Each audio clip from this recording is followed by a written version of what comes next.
Hey, what is going on YouTube? This is Broke Watch Fanatic, and today I want to talk about my Rolex Submariner 126610LN.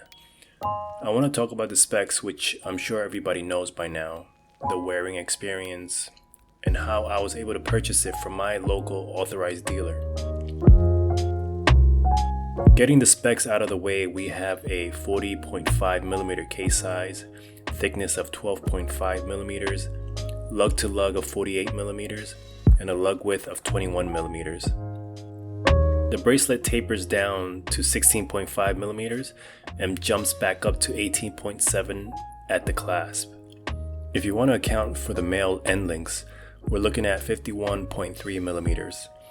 So all in all, these are great dimensions for a sports watch that will be suitable for most wrists. The watch is mostly brushed, with the sides of the case and bracelet being polished. It has the trip lock winding crown system indicated by the 3 dots on the crown, which provides 300 meters of water resistance. By the way, I really enjoy the crown action, partly because of the size of the crown being 7mm and the way it's textured. I think 7mm is the sweet spot when it comes to sports watches.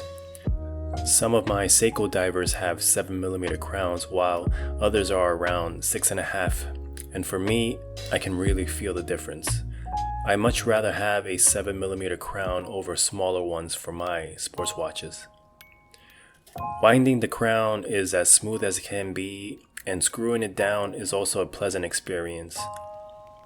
I never needed to back wind the crown so it can catch the threads due to their clutch system. The hands and indices are filled with Rolex's own luminescent material, Chromalight, which lights up blue in dark environments.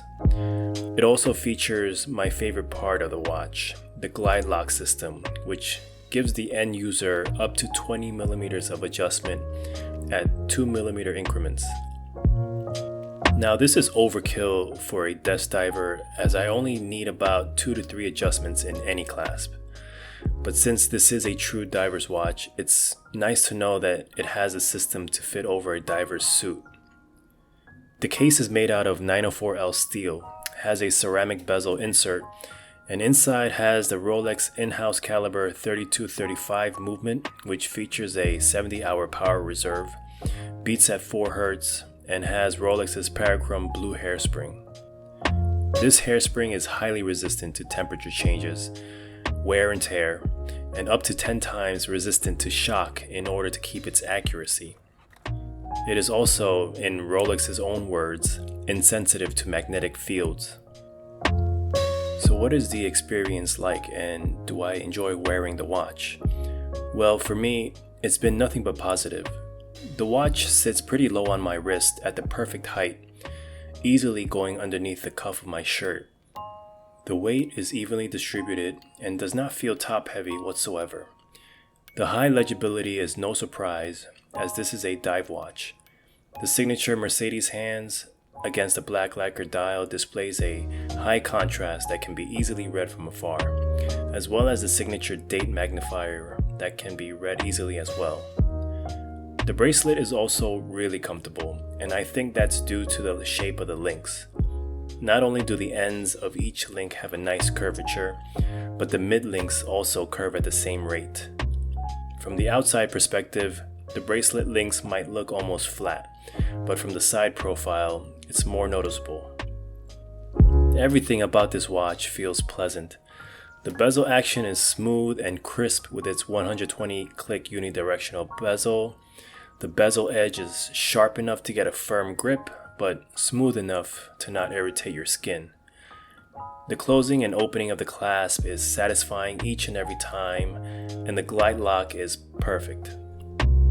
I'm really glad I was able to get this model over the previous one because the maxi case didn't really do it for me.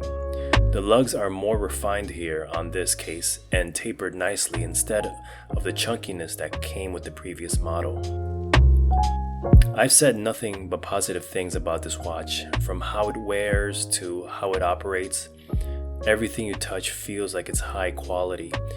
The fit and finish is also amazing. and there is zero tolerance everywhere you look. There's really nothing objective to complain about.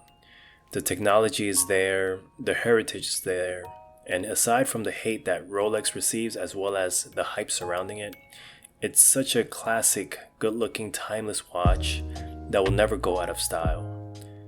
A perfect one-watch collection, dare I say it. But if you're watching this, chances are you're not a one-watch collection type of person. So here's my story on how I was able to purchase this watch at my local authorized dealer.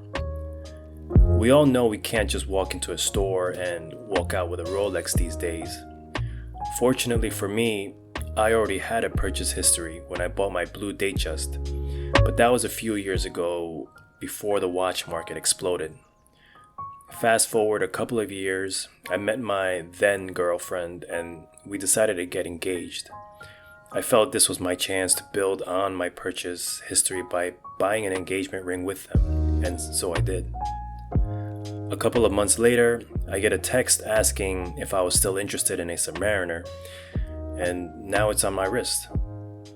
I never thought I'd be owning one of these, but the stars lined up for me, and I consider myself pretty lucky. I didn't jump through any hoops or bought watches or jewelry that I didn't want. So yeah guys, that's my story on how I was able to purchase my Submariner. If you are in the market, I wish you all the best in finding one at retail. This truly is a remarkable watch and the price that you pay will be worth it. Until next time, take care everyone.